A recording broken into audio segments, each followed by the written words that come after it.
So to the Smarkoutmoment Smack Talk podcast. I'm your host as always, Tony Mango, joined as always by Robert and Wiggins. And thank you for it will be more of a spotlight for them. And Randy and the Wyatts have always kind of had a good, smooth thing going. And I just thought maybe that'd be a fun way to have them all get involved. And I don't have a stipulation on the match, but you would assume with the parties involved in the Rumble, maybe even doing something with someone else in there. But ultimately, I was like, let me maybe having Duke Drosy throw in a garbage can. I thought it would make. we gotta start to figure out how we can throw Aldo Montoya in there, where somebody like you just have Brian Knobs, but you don't have the full Nasty Boys. So what do you do? So that is what we're gonna do. I'm gonna block the screen again for the people on YouTube because I don't want to spoil. Get somebody like this, and then when we get into the randomizer thing, I'm gonna start to figure out how we can throw Aldo Montoya in there, where somebody like you just have Brian Knobs, but you don't have the full Nasty Boys. So what do you do? So that is what we're gonna do. I'm gonna block the screen again for the people on YouTube because I don't want to spoil anything. But between the three of us, we're gonna break down our cards and talk about our thought process and all that. And then when we get done explaining what we're gonna do, then I'm gonna switch over. Then you can see the stuff on the screen. So that way it's a little bit easier. But I don't want to spoil anything ahead of time. That's what we're gonna do here. So strap yourselves in. And as far as who gets started, you guys, anybody want to volunteer? You guys want me to go first? I'll volunteer. I'll get this show started. And I do want to preface this by saying that in the week since I've created this card, You forget.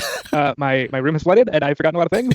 But I do remember bits and pieces of the thought process there. So here we go. This is my WWE Royal Rumble. And I have at the very top Vince McMahon on commentary. Because McMahon, I thought about maybe having Duke Drosy throw in a garbage can. I thought about maybe making him an authority and putting him on the Grayson Waller effect. But in the end, I just said, okay, if I'm watching this, what's the most tolerable thing without just like throwing him in a trash can? And put Vince on commentary. That way you can spread the Royal Rumble going. He's out. He's eliminated. My first match is a street fight with Bad News Brown as an enforcer. And Farouk beats Ahmed Johnson. Now, I had originally thought maybe I'd have Farouk and Ahmed start the Rumble, but I shuffled so many pieces around throughout the making of this card that I ended up solidifying, okay, they can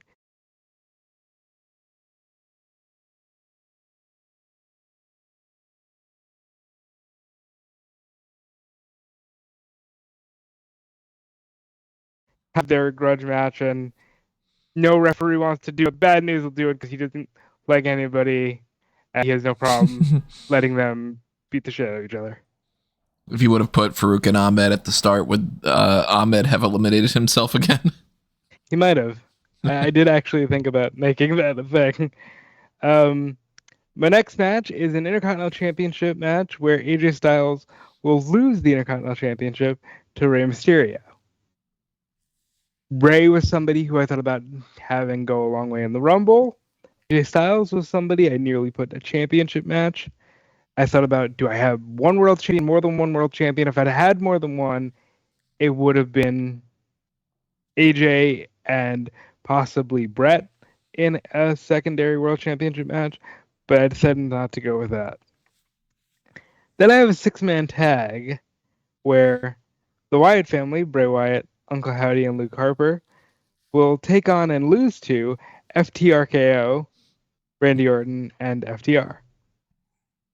This was another one of those things where I had thought about putting FTR in the tag title match.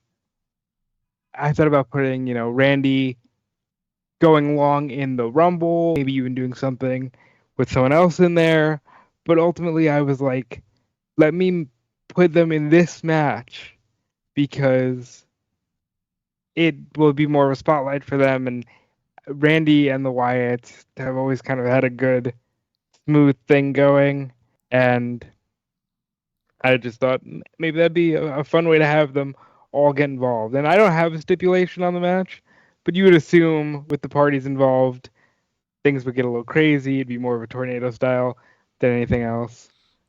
Did you start off with this being like, okay, what do I have three members of the Wyatt family. Who do I put them against? And then went, all right, I have FTR. Do I do a tag title, whatever? Like, is that how the process went?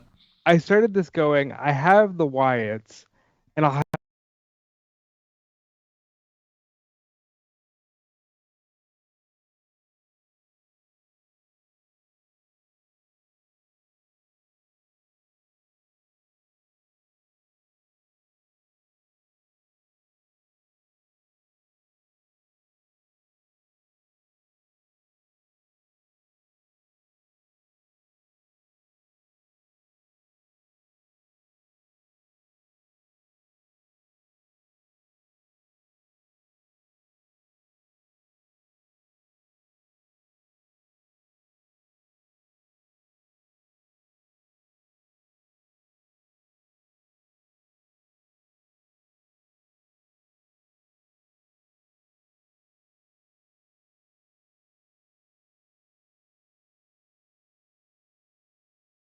have them do a big spot in the Rumble.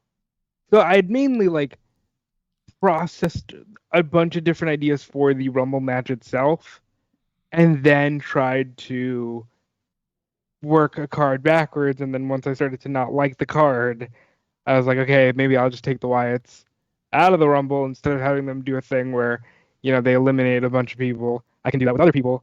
And Randy just ends up getting, okay, put him opposite the Wyatts because they have good chemistry, and I compare him with FTR instead of putting FTR in a tag match and making that a triple threat tag. Next, I have the Grayson Waller effect with Commissioner, Sergeant Slaughter. This would be a segment where Waller's bitching about not being in the Rumble. He thinks about Slaughter and his chin and he's fat. And, Slaughter finally goes, all right, you puke. I'll put you in the Rumble, but you're going to be number one. That's essentially the gist of that. Like I said, I thought about doing maybe Vincent Hogan on the Grayson Waller effect, and they end up in a trash can at the end of it. But I was like, all right, instead of trying to work in too many like weird skits, I'll just do this straight to the point story, and I'll put Hogan somewhere else. I can see that being a thing too. Have Grayson Waller have to be number one and all. I like that idea. The other idea would have been if I didn't go with like Hogan and Vince, it would have just been Mr. McMahon, and he's like, oh, you're so great, and it would have been Vince going, nobody likes kiss ass, you're number one in the Rumble. Either way, I was gonna end up with, and Grayson Waller's number one in the Rumble.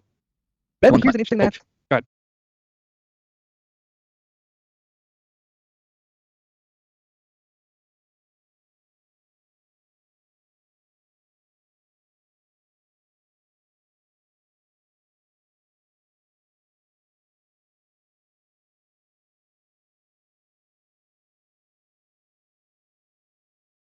I was going to say, my one kind of point for that is that means that they started the show with only 29 people in the Royal Rumble. Yeah. And I also don't like when they do that, but you always say there's alternates or whatever they do. Then here's a fun match. It's a match that I had to think about a little bit because you wouldn't hear too much talk about it today, but if you think about both of these men in like 96 and 97, somebody would have wanted to see this match. It's a submission match between Bret Hart and Taz. Huh. And it's, Taz wants to prove that he's the ultimate submission wrestler. Bret is, of course, not going to take lightly to someone calling him out. Bret wants to show that he can get hardcore if need be. It's very similar to the story that you get with WrestleMania 13. And I ultimately put Bret Hart over because obviously he's Bret, and while Taz was great in his day, time has just not been as kind to his legacy versus Bret's. But I think this would be a really fun match. Like, I got really into thinking about why wouldn't this have happened if they could have both been on the same roster? They were big names for their respective companies, and it's something that I got really excited about potentially seeing. Can't say I would book that match, but I would be curious to see it. Yeah, I like the concept of that one. Thank you. And then here's a match that I toyed with this being FTR. I toyed with this being 2 or 3 falls. Ultimately, I decided with a 1-fall tag match, but it's an absolute brawl. It's a tag team championship match. The Bar defends and loses the championships to Bam Bam and Vader. Bam Bam and Vader as a tag team. How the fuck are you gonna beat them? I love the Japanese tag matches with Bam Bam and Vader. I think the Bar would have worked really well with their styles, and ultimately, I think putting them over in a tag match would go further than having them beat beefy men in the Rumble. Not that that would have been a bad spot for Bam Bam and Vader or Sheamus and Cesaro. This is another one of those like, damn, they could have all fit so well in the Rumble. And sometimes with the shitty picks you get in the randomizer, you want to just be like, and they are in the Rumble. Fuck it. But no, I ended up using every name I drafted. It's hard to be like, let me figure out a singles match for Paul Roma and be Brian Blair compared to just having them be sacrificial lambs in a Royal Rumble. Yeah, absolutely. Again, another one of those matches I would have really liked to have seen if this fantasy world could be real. And then my WWE Championship match is a match that absolutely would have been a thing if both guys were healthy and on the same roster at certain times. It's Cactus Jack. I drafted Mick Foley. I'm making Cactus for this. Defending and defeating Hulk Hogan. And in my mind, this is like 90 Hogan, 95 Cactus, like really peak both their careers, at least for Cactus in this specific character. And I think it would have been a fun match. It's not going to be like, match of the year in the Observer or anything, but like, I would have liked to have seen what Hogan and Foley could have done if we're assuming this is an era where Foley gets the respect of being on the World Championship level and not just being fed to Hogan as like, but random guy managed by Jimmy Hart. So Cactus is the heel, Hogan's babyface? Yeah. I'm going with almost not the total anti-hardcore stuff. It's a little bit of that, like, look at what I give to myself for these people, and they want to watch a guy who's going to rip off his shirt and send them out of their money while I'm, giving up my ear in Germany, and he can barely stick around until the intermission. It's that kind of visceral, I give my body to this, and you're just worried about your money. Again, I mean, like, I don't know what I would book for either of your cards because I didn't really like look ahead of time and try to figure that out. I could say with pretty solid certainty, I don't think I would have gone in a heel Cactus Jack versus babyface Hogan title match, but I like the idea. So it's like, all right, I love when we can get like totally different concepts. Yeah, but it feels like it could be quite a weird kind of Mid-South type of match for Hulk Hogan, but with Hulk Hogan in it. So it's kind of this weird combination of those two kind of more old school NWA thing, which you associate with like a heel Cactus Jack character, then just gussied up a little bit with the Hulkamania rock and wrestling stuff. So I think it could work. It would need to be a lot of melodrama, but yeah, that could work.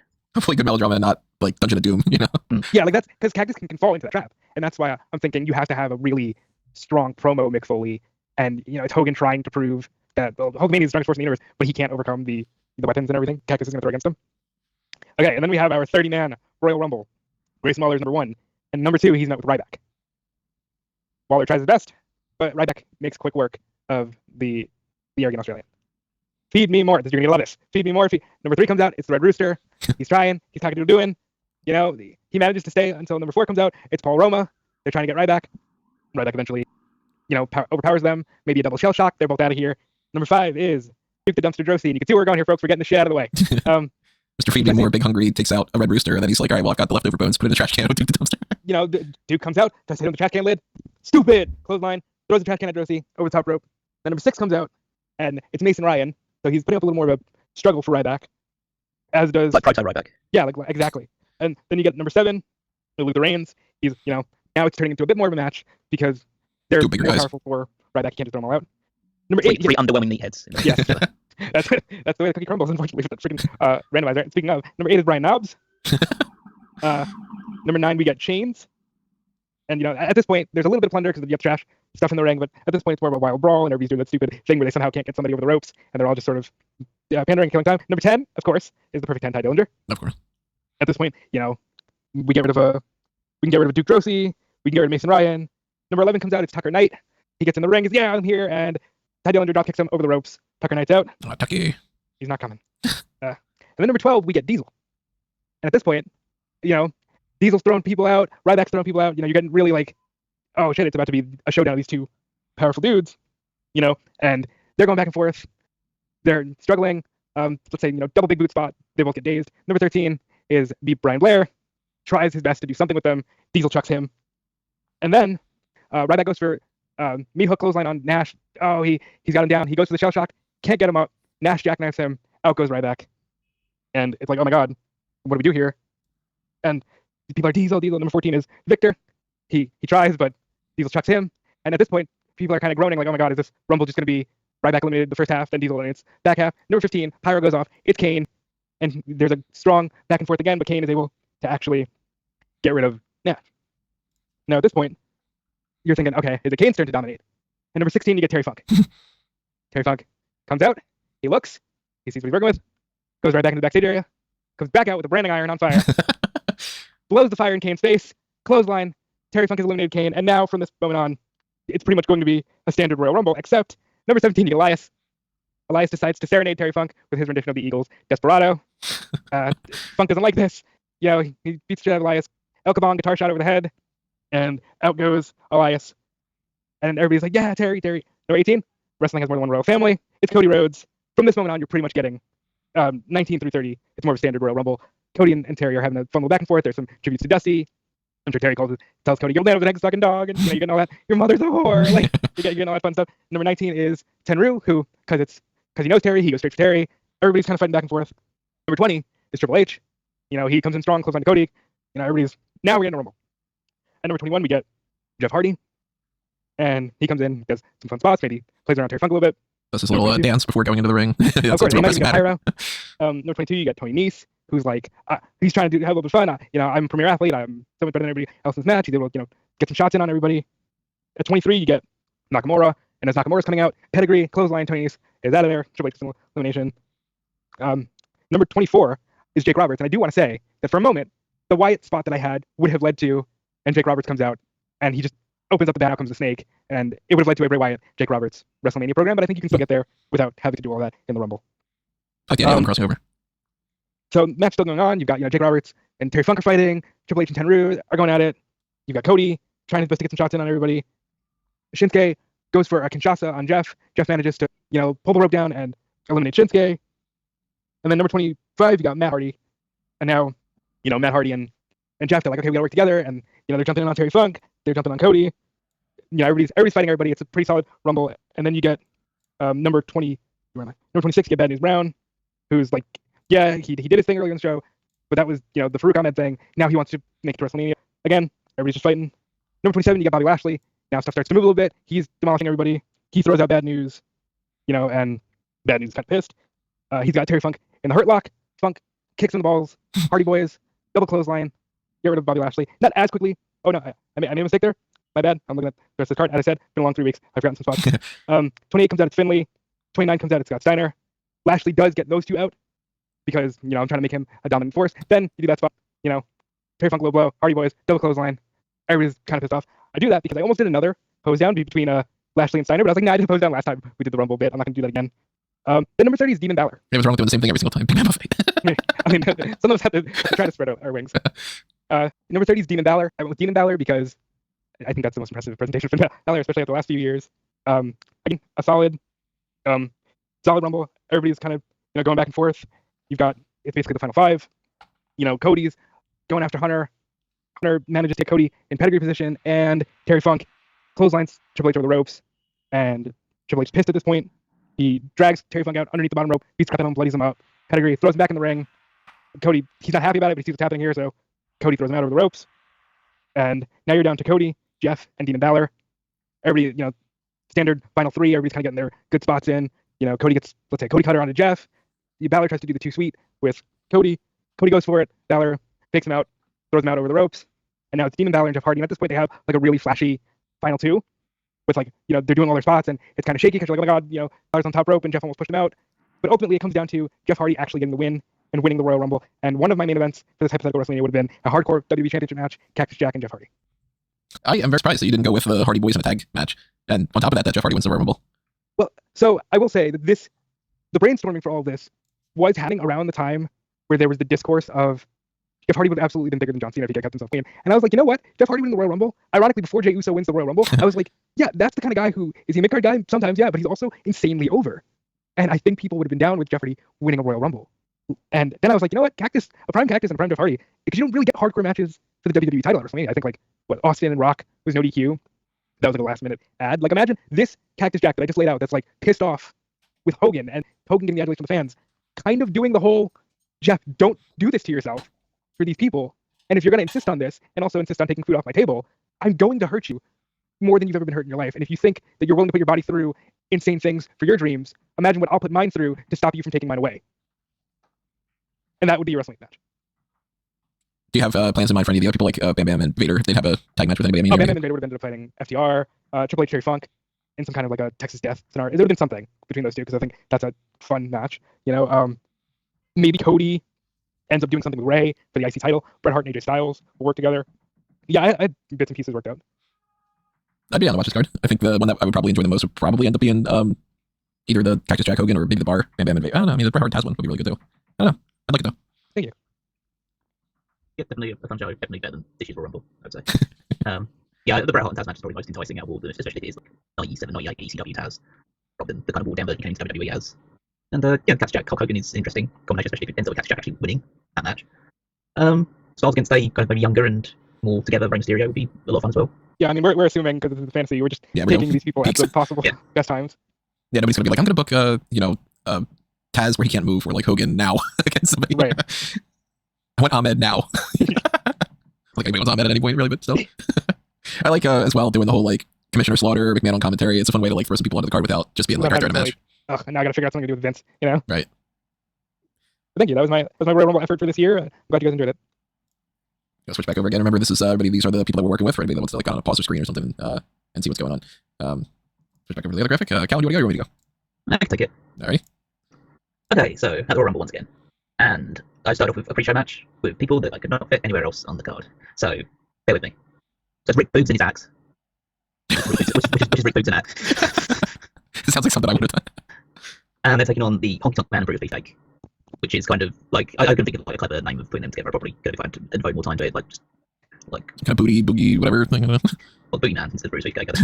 But yeah, something like a hair doo-wop or a rhythm and snooze because he does sleeper. Yeah, so essentially they're heel, your typical kind of 1980s heel tag team act, which is they cut a lot of promos, they have pretty standard matches, they always cheat to win, and so they're taking on Boogs and Axe as a lower card tag teams going up against each other, and then you just have Honky Tonk and Beefcake get the victory because they are the tag team with a higher ceiling attached to them, and they can move forward to potentially get a tag team title shot down the road. But for now, it's just a case of these are some gimmicky tag teams. Let's just put them in the pre-show match at the start of the show. That's funny.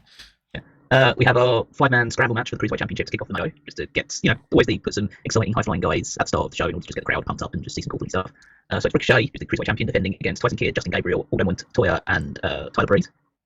Yeah, watch that. good combination of people. Some people that do very much do a lot of high-flying stuff, but are ones that are more technically grounded, like Kevin Breeze, are a bit more just, smaller wrestlers that do will just put people into submissions and use suplexes and kicks rather than like diving off the top rope constantly. But they can still hold their own there as well. Then you just have all those guys be there for a while. I'd say like a scramble match. So I might actually attach like the old school championship scramble thing to it, where it's got 15 minutes and people come out at intervals, maybe similar to like the Iron Survivor challenges as well, but without the penalty box. Just your old school scramble match. And Ricochet could be starting, so he has to pretty much run the gauntlet, go all the way through, but he ends up retaining his championship. And guess what, that one, and then later on, like I say, find out at some point of WrestleMania who he'd end up facing, because there are two guys didn't have a huge amount of quote-unquote cruiserweights in my team. I was desperately trying to see whether Quang was a cruiserweight, but not. So I could probably end up being one of those 5 links of pretty much all the cruiserweights I had on the entire show, outside maybe 1 or 2 were in that match. So Maybe Kwang is. Tag team championship match, Montez Ford and Angela Dawkins, Street Profits, are defending champions against Chris Masters and Martin Drake. That makes sense. Essentially, their gimmicks were pretty much the same, which are, we have like great bodies, we're really look like we're sculpted out of marble, so they're just coming out as like they're masterpieces essentially. And masterpiece and a reflection of perfection, and then you just have them teaming up together. It just seems to make a lot of sense. They're not like your top level tag team in terms of just in-ring performance, but the gimmick works well, and they can just throw guys around. So you have them beating up on Dawkins for the majority of the match to get them on this sort of hot tag, and he takes over and evens the odds, and then eventually the more well-oiled, the Masters and Ginger are probably the most oiled tag team potentially of history if you were to put them together, but the better tag team of Ford and Dawkins managed to get the victory, and so they retain the championships and move forward heading towards WrestleMania season. European Championship match should be United States, but I decided to take on what the kind of like the Tony Mantle thing of like if somebody wins the United States title, they can adjust it to be from their nation instead. The national championship, good. Exactly. So William Regal had won the United States Championship, but has requested the European Championship, because why not? And so he's defending that against Drew McIntyre, who is babyface, but he's still European, so he's doing that as well. And it's William Regal, Drew McIntyre, old school, hard hitting, like very like British centric match. And then you have William Regal tries to go for the brass knucks. McIntyre is able to essentially I don't do a fun spot where he actually broke his claymores the knucks out of Regal's hand. Like Regal's going for it, he just kicks the knucks out of his hand, and Regal's kind of just like shaking his hand, because his hand's now just completely out of commission, and McIntyre bounces from ropes, it's another claymore to the face, and Regal goes down, and McIntyre is your new European champion. I dig it. Yeah, a fun match between those two. Championship match, triple threat match. So a bit of background for this one is that I do have, well actually I should mention it as well, because so certain people in the matches that I've had so far, again I probably remember this if it was like close to the time, but again it has been a few weeks, I developed a stable around Mr. Perfect, because I think like that's the sort of guy that would have a big stable around him, and that stable is Tim, it's Masters and Jindrak, Makes sense. okay, Tyler Breeze, Yeah. just like a Prince Bree type, Damien Sandow, like Yeah. and then Jerry Sags. And Wait, you gotta explain that one. You got the Prince Brady, it's like, oh, he's like the perfect looking, and then you get like the perfect like sculpted guys and the perfectly smart and Zax. you know how Eugene used to be part of Evolution for like a really short period of time. Oh, that's right. He's perfect Patsy. Exactly, he's like a guy who wants to be part of that group, and Mr. Perfect thinks they can use that to their advantage of having him. He essentially is there to pick up their coffee and do all the run around, do all the errand stuff, but gets to be quote unquote part of the group. So it's just been that's kind of like a way of utilising Jerry Sags to just be okay. He's the Patsy, he's the parts of the group that's gets to do all the jobs that they don't want to do. I like that idea. But I say that's part of it because the championship match includes Damien Sandow, but he is one of the challengers alongside Alistair Black against Rob Van Dam for the Intercontinental title. Again, just would be 3 fun guys to go up against each other. I think Black and Van Dam would have really good chemistry with each other based on what I was saying before, with like a lot of like you do one of those cool Matrix style spots where you've got them just throwing kicks against each other a lot, and then maybe Sandow takes advantage of that by just throwing one into the other, and then just dominating for a little while one of them is recovering on the outside. He just takes over and George acts the crowd and does his usual shtick and routine. Eventually, it'll come together with RVD retains the championship, probably by pinning Alistair Black, so you might be able to do a Sandow match either WrestleMania or at least further down the road on a one-on-one level instead. Or maybe that's where you put Perfect in the future as well, because Sandow can get the job done, so maybe Mr. Perfect has to be there to do it instead. But yeah, it's a good way of just having 3 talented guys have a fun match for the title. I'd be down for that 100%. And then your WWE Championship match, I have a heel, Randy Savage, against babyface Michaels. I mean, you put those two against each other in any kind of dynamic, I'm down for it, but what's the thought process behind the heel and face dynamic? So I'd say it could have gone back and forth, but I thought that when I typically have Randy Savage on my roster, I typically do go the babyface route because he was a great babyface. But I think that heel, maniacal, late stage Intercontinental champion, Macho King gimmick is can be a lot more entertaining or can have a lot more meat on the bones to it. And I think that Shawn Michaels, like the later stage Shawn Michaels, which is just like your very much traditional babyface, or not Shawn Michaels, if you want to go down that route as well, is it's a bit more one dimensional than the actual Michaels. But I think that he makes it work in a really good way, as proven over the years. And as I said, they'll have a great match. The reason why I put Shawn Michaels in this rather than put Shawn Michaels in the Rumble is that, and no, I'm in the minority when it comes to this as well, but I think Shawn Michaels is a tier below main event, and kind of always was. So I thought that, okay, he's the guy that you put out for your Royal Rumble Championship match, in the same way that Tony's the guy that they always put out for your WWE Championship match these days, or World Championship match. Like, yeah, he's never ever going to, in my universe or my roster, he's never ever going to main event WrestleMania, or maybe like once out of his entire career, but he's going to be, but he puts up so many good matches that he's always going to be in your everything around main event, the featured spot, and like multi-time like Intercontinental champion, all that stuff as well. And this is an opportunity to try and beat Randy Savage and become champion, but Randy Savage just proves to be too wily at this point in time. You can always revisit it at a later date, but I think that it'll be an excellent match between these two, and it feels like the right sort of venue to do your WWE Championship match here. So yeah, Randy Savage beats Shawn Michaels, retains the championship, and that's the end of the non-Royal Rumble portion of this Royal Rumble. So then we get into the actual 30-man match, and we start with number 1 is Roman Reigns, just to get some star power straight away, and he's joined by number 2 Seth Rollins. And so they go at it for a while because they got a lot of history obviously between each other, and they just battle it out in the way they would do. They're not like current day super animosity towards each other and with their hatred based on their history. They still have their history from the time of the Shield, and then the Shield is no longer a thing in my universe, but they have been in the past. But so they're more of a competitive group. They're both baby faces. They're just in that kind of sphere right now. And same with this guy, because number 3 is Dean Ambrose. Start off with all 3 Shield. I like that. Yep, they'll come out and they'll start just fighting among each other and doing some of their cool spots with each other, trying to hit spears and stomps and DTs, trying to take advantage of each other. But they end up with this triple down clothesline spot, and they're all just kind of ring. And then number 4 is Blue Meanie. He starts just when they're all just covering, just beating on them a little bit, he just attacks them slightly, some weak cutting forearms, and he goes to dance into the center of the ring, and then all 3 members of the full Shield look at each other and just go, "Oh fuck this," and just beat the shit out of Blue Meanie and chuck him out the ring. Well, and then they decide we could just continue fighting each other like this, or we could just stand here, wait for everyone else to come one by one, and just eliminate them and just be the final 3, and then go back to what we're doing. And so they form this cordial alliance, and they just stand there waiting for the next person to turn up, who's Quang. And Quang just runs down because he's stupid. He just doesn't consider it for a second that he's in a bad situation, and then they all beat the shit out of him. Roman Reigns was one of them, Blue Meanie. They let Dean Ambrose eliminate Quang here. So tell me that Quang doesn't eliminate all 3. Next one is Mabel. So obviously a bit more of a big guy, and so he thinks that he can take on all 3 at the same time. He puts on a little bit of offense, but eventually the Shield overpower him, and then all 3 of them are able to throw him over the top rope at once. And then number 7 is Heath Slater, who is a bit more intelligent and realizes, I'm drugs, but I guess I've got nothing else to do. So he just does a little crossfoot over his chest to say, God help me with this one. Runs in, gets his ass kicked, and sets Rollins eliminated. So then you just think, okay, the Shield is going to run through everybody at this rate. So number 8 is John Cena. Okay, now let's switch this up. Yeah, so now the crowd gets a little bit more excited because John Cena comes out there, and the Shield is still going to have the numbers advantage, but Cena obviously Super Cena, so he's going to fight through everything. He doesn't eliminate anybody, but he's hold his own against the Thread, and the Thread then start to pound in a bit. It feels like, oh my god, it's a bit of inevitability. Number 9 is CM Punk. CM Punk comes down, he helps Ethan Yods as well, and he starts taking on the Shield as well. And obviously him and Cena aren't friends, but he sees the opportunity to try and Ethan Yods a little bit. And then the same guy comes number 10 is Edge.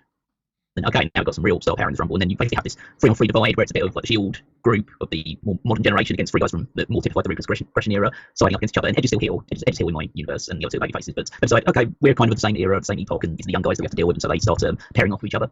So now the ring signs crowd out a little bit, because now they've got the guys to help deal with the Shield. Number 11 is Titus O'Neil, who falls under the ring. As I would have it, so they prepared it in time where he slides, goes out one side of the ring into the other side of the ring. So there's nothing under the ring to impede his movement. He just appears at the other side, and so he enters it. He treats it almost like, oh my god, that was like the smartest move, because now I can attack them from behind because I've gone through the one side of the ring to the other. And then he just gets in. He doesn't get eliminated straight away. He just gets involved, and now the ring signs clear up to fill up a bit. 13 Bill Buchanan adds to the mess of people that are in there. Oh, sorry, 12 Jimmy Snooker, then 13 Bill Buchanan adding to the crowd of people that are in there. 14 Adam Rose, and he comes out with the rosebuds around him as well, so get that little bit moment. Number 15, Mr. Perfect. He comes out, and he's one of the front runners for the Rumble, as well as a lot of the guys that are in the ring right now. He comes out, he eliminates Titus O'Neil pretty quickly early on, but and it starts to continue to crowd out a little bit more. Eddie Guerrero comes out, number 16, again another not like front runner, a bit more of a dark horse, but still crowd favourite, so he comes out. Then 17 Braun Breaker.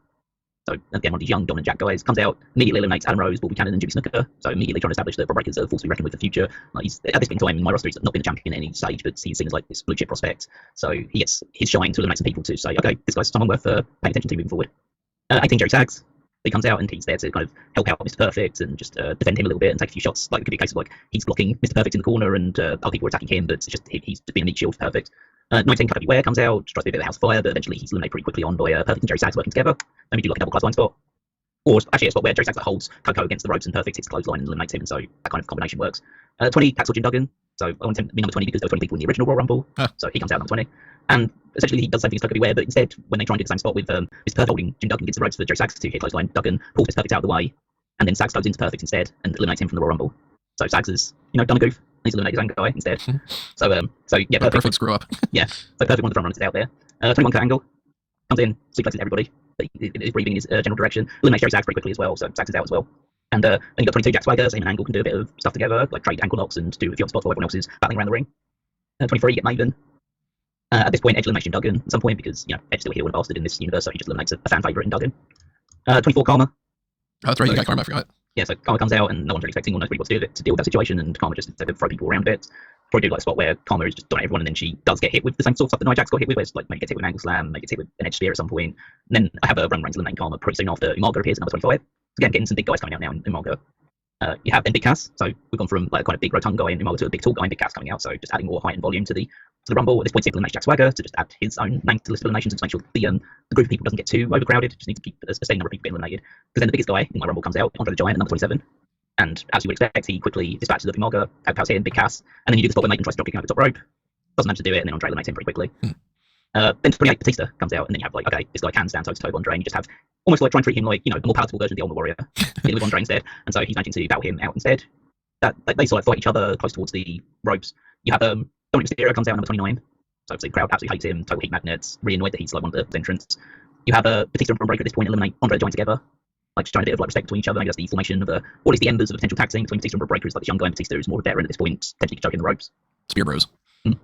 Then you have Logan Paul number 30, so even more Pete Magnet and Dominic Mysterio. So the last two are proper, like, oh my god, these two got the final two picks in the Rumble. And then you have a spot where Batista and Brock Breaker trying to eliminate each other and trying to, you know, out for each other near the ropes. Logan Paul manages to tip both of them over at the same time and eliminates both. So again, gets to show off to the crowd. And then we're down to the final people. So the final people at this point now, the entrants are out. We've got Logan Paul, got Dominic Mysterio, Eddie Guerrero, Edge, CM Punk, Seth Rollins, Roman Reigns, Dean Ambrose, Angle, John Cena. So there's still a decent number of people, and they're all fairly big names. Of course, you do Dominic Mysterio eliminate Eddie Guerrero. That sets up. Yeah. That sets up a match for WrestleMania, as you would do if you had the opportunity to do so. Then when Edge kind of looks around, he sees Logan and Dominic Mysterio, and he kind of says, "Okay, I can work with these two guys. Like now this is the opportunity where we need to start. I need to start forming alliances in order to make sure I'm one of the last people standing." So he kind of sees these two as like, okay, I almost like would form a faction off the back of this Rumble performance between Edge, Logan Paul, and Dominic Mysterio. It's like the most detestable heel group you could put together, and then they all combine together and they eliminate CM Punk. So Punk's out, and that could lead to a future match between Edge and CM Punk, potentially at Royal Rumble. But then I do this thing where you start getting Edge, Logan Paul, Dominic Mysterio, and then the Shield guys all square up to each other. So it's those 6, and then there's Cena and Angle, the last 8 guys left in the Rumble, and so they all go up against each other, and it just leads to like a cacophony of elimination. Seth Rollins eliminates Dominic Mysterio, then Logan Paul eliminates Seth Rollins, then Dean Ambrose is able to eliminate Logan Paul, and Edge eliminates Dean Ambrose. So it all kind of happens in pretty quick succession to each other. So that leads to the final 4 of Edge, John Cena, Angle, and Roman Reigns. Good group. Then they just go up against each other, like Roman pairs off with Edge, Cena pairs off with Angle. They all intermingle each other. It's like this proper final 4 where they're all doing spots for each other and they're hitting their big moves. John Cena eventually eliminates Angle, like clotheslines him at the top rope, just when it looks like Angle might be able to get advantage of this. And then you have Roman Reigns, like Edge hits spear on John Cena, goes for spear on Roman Reigns, runs towards that, hits spear on Edge, and then throws him over the top rope. And so you're left with John Cena and Roman Reigns, your final 2. Who's going to fight a heel Randy Savage? Yeah, exactly. And they're 2 babyfaces at this point, so either one of them is just as likely, and they're both like top level guys. So going back and forth, good like final 2 energy. Don't have to go like 10 minutes, but it's a sort of like 5 minutes back and forth between these two with a few near full spots.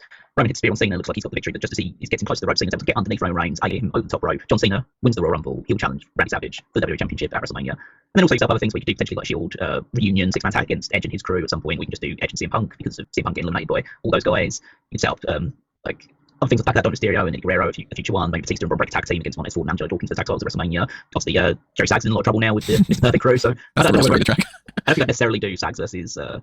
Perfect WrestleMania, but you can see to fuel that story. I'd probably have Perfect go after Robbie being in the Intercontinental title at WrestleMania. But I wanted to make sure there was a few things that were set in motion. But yeah, I think John Cena versus Randy Savage feels like a big time WrestleMania match. That would absolutely be. I like this a lot.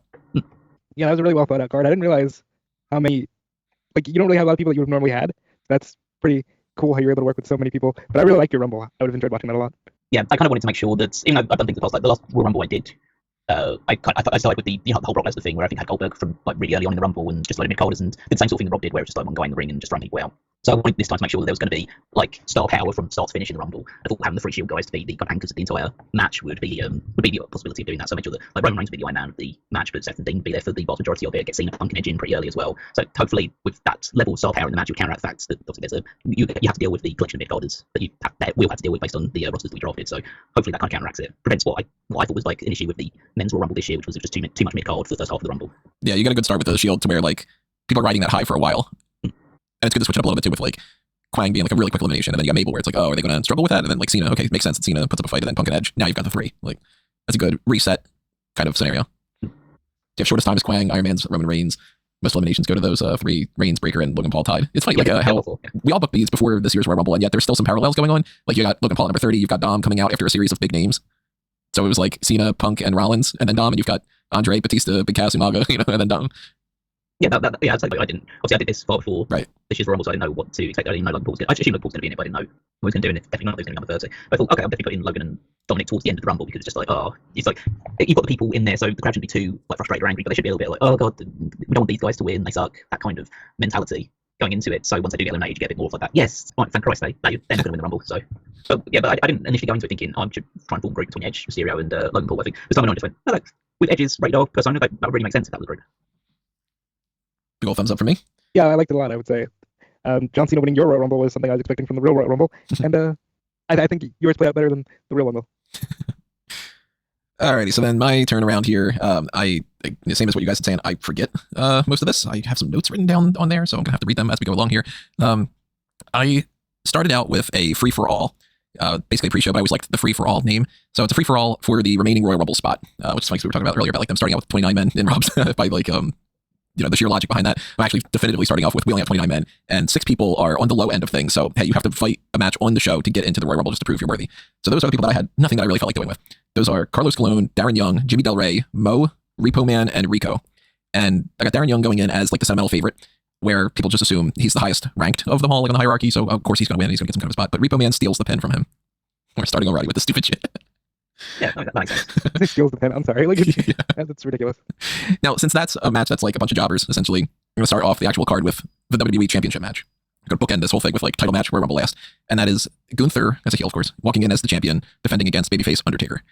Not what I had envisioned when I was drafting people, because I was like, all right, Undertaker, always a perpetual Royal Rumble person. Gunther could win the Royal Rumble, whatever it might be. But I ended up coming around to this idea of, I always liked when Undertaker was like challenger around Royal Rumble time with like Yokozuna and everything. So taking Taker out of the Royal Rumble allows for somebody else to win. Whereas if Taker's in the Rumble, then I immediately have to start thinking who eliminates him to set up something for Mania and in a realistic way. And when I looked at a lot of people that I had drafted, I drafted a lot of people that I wouldn't see making sense in that role. There were a few names like Samoa Joe and Brock Lesnar and some other people like that I was just like, okay, well, they could, but like, I'm not going to have, no way Jose help against Undertaker in the Royal Rumble. So Taker goes in as challenger. He fails to win the WWE Championship over Gunther. So we know somebody is going to win the Royal Rumble to challenge Gunther. We have 4-way for the Cruiserweight Championship, a little bit kind of like what Callum had going on. So he had 5 people in his. But I've got Super Crazy, Paul London, Scotty Too Hottie, and the champion Neville. And the champion Neville retains. He has the biggest name out of those. He is the most accomplished, so that makes sense. It just means to switch it up a little bit from Undertaker and Gunther have a completely different style match, of course, than what this Cruiserweight 4-way would be. Bunch of flippy stuff. Neville gets an impressive victory. And I don't have any of them down as necessarily like heels and faces. Scotty Too Hottie, of course, would be a babyface. I would assume probably in the scenario that Super Crazy would be as well. And I think more than likely Paul London would be a little bit more of like a potential heel, if you want to kind of balance that out a little bit, but doesn't necessarily have to be that way. More than anything, I'm just down with the idea about seeing these guys all flip around and do that kind of shtick. Could see a worm at some point. That's always fun. Yeah, maybe a good spot with like the worm leading into some kind of like a weird flippy kind of scenario. I'd want to do something where he goes for the worm on Neville, and then Neville just not no sells it, just waits for the arm to come down, just locks him brutalizer immediately. Yeah. Then we have a grudge match that is, I don't know if I'd go like some kind of hardcore brawl side of things, but most likely something in that regard. And it's Karrion Kross accompanied by Damian Demento.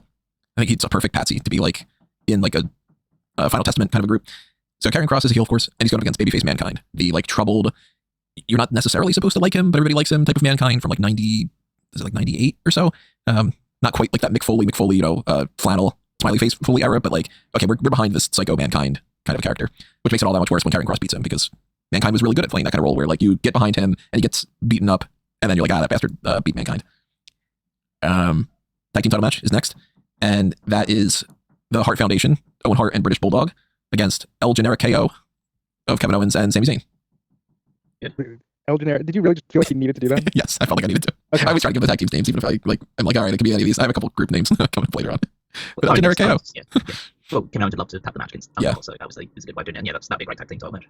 And it's also kind of a good way to like balance things out a little bit, because like Bulldog and Owens are the 2 bigger ones, Owen and Zayn are the 2 leaner ones, but then you got Owen and Owens, and then you got, a super babyface side of things with like whatever Kevin Owens is with Sami Zayn. They play off each other really well. So if you wanted them to go in as babyfaces, then they would be very much babyfaces against Owen and British Bulldog. And the promos between Owen and them, I think, would be fantastic. And this was almost one of those things where I was like, crap, is this too good to do for the Royal Rumble? Should I just put that for Mania? And I thought about it, but I ended up switching a whole lot of things around. So Owen and Bulldog go in as champions. They retain their titles. I don't know why I didn't put them in bold and all, but I should do that and fix my little card up so I don't forget about that in the future. And then we have, bring this back just what we were talking about earlier, the National Championship. It's the United States Championship, because it's between Diamond Dallas Page and Ludwig Kaiser. It's not the United States title heading into it, because Ludwig Kaiser is the champion, so he is holding the either European Championship or the whatever they want to classify it as. But Kaiser loses the title to Diamond Dallas Page, so leaving the Royal Rumble, it is back to the United States Championship. Between the two, I mean, it's not a match I would have normally booked, but DDP against Ludwig Kaiser, I think it could be a lot of fun. One of those like sleeper, just like, oh shit, okay, I'm down for that. I think that'd be really fun depending on like what era DDP we're talking here. I think it's like that, like 96 or so type of 97, like whatever like that peak popularity was, where he was like hitting the diamond cutter out of nowhere, and Ludwig Kaiser probably around like now era, where he's like more confident. Still think Ludwig Kaiser would be a great United States champion like at any moment too. But obviously, different roster. Yeah, every other match I think DDP was underrated, and the fact that he pretty much had matches with most people. So I think Ludwig Kaiser's a great wrestler as well. So yeah, I don't see how that could potentially be a bad match. So I then have my Royal Rumble, and I thought I had a note down about this, but I don't remember why this is the case. But for some reason, I have Ted DiBiase at number 1, and I don't remember what that was, because I think it had something to do with the Repo Man, and I tried to do that gimmick thing again. Oh wait, no, I remember what it was now, because I was going to do that, and then I didn't. So Ted DiBiase buys his way into the Royal Rumble, but he was told that he needed to buy just a random number. Like, okay, you can purchase a Royal Rumble number, but that doesn't mean you're getting number 30. You have a 1 in 30 chance, just like everybody else does. And he's all like, well, I got enough money that I could do, of course I always win because I'm rich, And it's like, okay, well, you got number 1. Well, technically you bought an entry into the Royal Rumble. You didn't buy a specific number, so he's pissed. Number 2 is Tatanka, and Ted DiBiase eliminates Tatanka because, okay, well, Tatanka's not going to have a really good run here, but let's start off with the idea about, crap, okay, Ted DiBiase is going to somehow win the whole thing, and it's going to be a whole thing, whatever like that. Number 3 is Kofi Kingston, and already that plan goes to shit. Ted DiBiase and Kofi Kingston, he's not going to just eliminate Kofi. Chris Jericho then comes out at number 4. Daniel Bryan then comes out at number 5. And this group of 4 already is like, people that could potentially win. But Ted DiBiase's taken out by Daniel Bryan already. And that's the shit that happens when you're number 1. So he's pissed about that. Goes, throwing a tantrum on the way out. Someone stole my Old Spice swaggle. Oops. Symbols give people hope.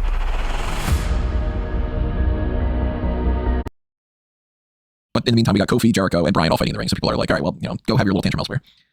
Put out The Miz at number 6. Put out Jey Uso at number 7. Of course, this was before he won the Royal Rumble, so he's just a mid-card name in here. Dusty Rhodes, number 8. Andrade, number 9. And we're getting a really filled up ring now. You got Kofi, Jericho, Bryan, Miz, Uso, Dusty Rhodes, Andrade. That's a lot. So you got to get somebody to come out there and reset a little bit. And that's Yokozuna at number 10. He takes out Dusty Rhodes. And number 11 is Jerry King Lawler, who goes, oh shit, I'm not getting in the ring with Yokozuna. I am going to just sort of like stand back and, I'm not going to make a play yet until I actually see what's happening. Around this time, Kofi Kingston almost gets eliminated from Jerry Lawler trying to pull him down and do some kind of like dastardly thing like that, but Kofi saves himself. Damian Priest comes out at number 12, and he throws Jerry Lawler into the ring and throws Jerry the King Lawler out. You're not going to get away with that whole like sit around until number 30 shtick. Priest tosses him. Big man Damian Priest goes on a little bit of a tear, gets a little bit stopped from Yokozuna, and we have that like stare down thing in the ring with those two, and then Sid Justice comes out. So now we're getting the big beefy side of this is starting to like look a little dominant, while everybody like Jericho, Bryan, and Miz and all are like hanging around the outside, spent from all these big dudes. Kofi gets tossed out by Sid. Jey Uso gets tossed out by Sid. It's starting to look like Sid is going to be a dominant force in this. Kenny Dykstra comes out. He is, not going to be as big of a threat when it comes to those guys. And he's kind of doing I forget who does it in which Royal Rumble it is, but somebody like one of those like heels. Everybody's down, and they just walk around and they kind of like kick somebody one time, and they act like they did a whole lot. You guys remember who that was? No. I forget who did it in like what Rumble or whatever, but somebody did that, and it's a little bit similar to what we actually got this year when everybody, Chelsea Green and whatnot, were like, I'm going to pretend to throw all the people out and then celebrate in the ring, but none of them actually get eliminated. Like Dykstra is sort of like, all right, I'm going to stomp on Yoko when he's down, and I'm going to stomp on Priest when he's down, and Sid when he's down, and act like, hell yeah, man, like I did this, whatever. And then he shits himself because number 15 is Stone Cold Steve Austin. So as soon as the glass breaks, he knows that he's done for. So Dykstra gets eliminated by Stone Cold. The Miz tries to run it. Stone Cold, he gets eliminated. Keith Lee comes out. We got another big man thrown into the mix, and Sid gets eliminated by a team of Stone Cold and Keith Lee because Stone Cold's been working on Sid. Keith Lee's the difference factor of being like, okay, you need another big man to help you. I'll do it. The Rock comes out at number 17, so we get our little stare down of The Rock and Austin and all, but The Rock comes in with like a Fury, takes out Andrade and Damian Priest, and then a big group of people team up on Yokozuna, like Keith Lee and Stone Cold and Jericho and Bryan and all, and it's The Rock who is the last person to push Yoko over the edge, and that's one of those like, okay, you turned on your family there might be something going on that front. Wade Barrett out at number 18. Since we're losing some of the big men now, we're going to try to get some of those guys all realistically work together. Like if you see Barrett and Jericho fighting with each other, you don't think necessarily one of them's definitely going out. Throw in Austin Theory at number 19, Greg the Hammer Valentine at number 20. But again, we got a lot of people in the ring. So number 21 is Brock Lesnar. He takes out Keith Lee. He takes out Greg the Hammer Valentine. He takes out Austin Theory. Number 22 is Pat McAfee, and he gets immediately taken out by Brock Lesnar. Number 23 is Bob Holly, and he is eliminated by Brock Lesnar. Number 24. I have no idea what you could have done with. I don't have Shawn Michaels. But Bob Holly, at one point I did have a very tentative idea about Bob Holly starting the Royal Rumble off and doing like eliminates 3 or 4 people, and then it goes, oh my god, is he actually going to beat everybody? Then he doesn't. But I was like, nah, it's not worth it for the joke. You would have to give him belt. Right, yeah. And then he would have had to beat that person at WrestleMania too, and then I'm kind of ham-fisted there. So Lesnar has taken out Keith Lee, Greg the Hammer Valentine, Austin Theory, McAfee in and out, Holly in and out. And it's like, oh my god, is there anybody that can stop Brock Lesnar? And then no way Jose comes out. And is eliminated by Brock Lesnar. It's no way Jose. Come on, he's not going to beat Brock Lesnar. So finally, Samoa Joe comes out at number 25, and that's the roadblock there. We start to get, throughout the rest of this, now it's a little bit more of an even keel scenario. Wade Barrett gets eliminated by Daniel Bryan. Jim Hall comes out. Number 27 comes out, and it's Repo Man, because he had won that thing earlier. But as soon as he's making his entrance, Ted DiBiase shows up and he goes, hey, I'll buy that spot from you. It's lucky number 27. What's the Repo Man ultimately do? He takes things away from you, but the way that you get it back is because you pay for it. So Ted DiBiase re-enters the Royal Rumble at number 27. Right after Daniel Bryan had eliminated Wade Barrett, and also Bryan had been the one that had eliminated DiBiase, and Bryan gets immediately attacked by DiBiase because he's just like, listen, motherfucker, you can't beat money, you know what I mean? And Kurt Hawkins comes out next. Jinder Mahal is eliminated. Roddy Piper comes out at number 29. He takes out Kurt Hawkins, who doesn't really need to last long at all. And as Daniel Bryan and Ted DiBiase are going at it, Ted DiBiase gets eliminated by Stone Cold because he's so obsessed with the Daniel Bryan side of it that he completely doesn't realize Stone Cold's right behind him, doing the kind of thing where it's like, he's like ready for a clothesline, and he knows that when Ted turns around, he's fucked, and gives him the finger from behind when he's not realizing it. Stone Cold takes him over the edge. Number 30, it's hard to beat a big man in that spot, so it's Big Show. So still left in the ring at this point are still a lot of people. It's Daniel Bryan, Chris Jericho, Steve Austin, The Rock, Brock Lesnar, Samoa Joe, Roddy Piper, and Big Show. Yeah, it's a hell of a group. And you look at them and you're like, any of them realistically could fight Gunther? Big Show against Gunther, it's 2 big dudes. Same with Brock and Samoa Joe. You got like Austin and The Rock, who could be big headliners against Gunther. You got Bryan and Jericho, who are more like the underdog side of things. And you got Piper, who's just like a madman. Jericho gets taken out by Bryan. Big Show gets eliminated by a team of Brock and Samoa Joe, realizing that they could work together to take him out. Piper is taken out by The Rock after a low blow, because I'm having heel Rock beer where it's like, well, he's babyface heading into this, but he's becoming a heel during the Royal Rumble, and you're like, all right, this guy's kind of an ass. He took out his family member, he's low blowing Roddy Piper. What's going on there? Brock Lesnar's taken out by Samoa Joe ultimately, and the final 4: Bryan, Samoa Joe, Stone Cold, and The Rock. Stone Cold is eliminated by Samoa Joe is eliminated by Stone Cold with a stunner and clothesline. Austin is taken out by The Rock, and The Rock is taken out by Daniel Bryan, who wins. We're getting Daniel Bryan versus Gunther at Mania. Now, I did write up some other options for what my Mania card would be, and I'm going to show that up on the screen now along with everything else like that. I've got a Money Talks 8-man tag match where it's Ted DiBiase, Jerry the King Lawler, The Miz, and the Repo Man against people who can't be bought: Dusty Rhodes, Pat McAfee, Tatanka, and Darren Young. So it's basically the heels against the smiley baby faces and all. Ted DiBiase wins that for his group. We got a tag team match between No Way Jose and Scotty 2 Hotty that are either known as the Hot Steps or the Boogie Knights against the team of Fabulous Finesse, Gigolo, Jimmy Del Rey, and Rico. Just like a stupid thing, and I was like, kind of like that. Greg the Hammer Valentine and Bob Holly are, there's two different names I was thinking for those two. For Hardcore Holly and Greg the Hammer Valentine, you could either be Hammer and Hardcore, H&H, or you could be Blunt Force. They are up against either the team of Primetime Perfection or Brash and Flash of Austin Theory and Kenny Dykstra. Thought about doing Kenny Dykstra, Austin Theory, The Miz, like a 6-man kind of scenario. Ended up bouncing a lot of ideas around. Bulldog and Owen are the tag team champions from that other thing, so they are up against Andrade and Damian Priest as a tag team. And I had a bunch of tag team names for them. I had the Shadow Kings, I had Idols of Infamy, El Idolo Oscuro, Penance and Prestige. With any of those. There's a 6-pack challenge for the mid-card national championship, whatever. It's a ladder match. I like the idea of ladder matches at WrestleMania. Diamond Dallas Page, Jey Uso, Jinder Mahal, Ludwig Kaiser, Sami Zayn, and Wade Barrett. So it's kind of almost like a continental, like, maybe call it like the continental shift or something like that. Lots of people from different areas all competing for that national championship. A Last Rites Buried Alive match between The Undertaker and Karrion Kross. Basically kind of lead to Kross beats Mankind, and then he starts to feud with Undertaker. I've got a Last Man Standing match between Mankind and Kevin Owens that we would eventually get around to, because Owens would turn heel after the loss of the team tag team title match. Got my typical big man buffet. This one's a 4-way, so it's called a Feastal 4-way. Damn it.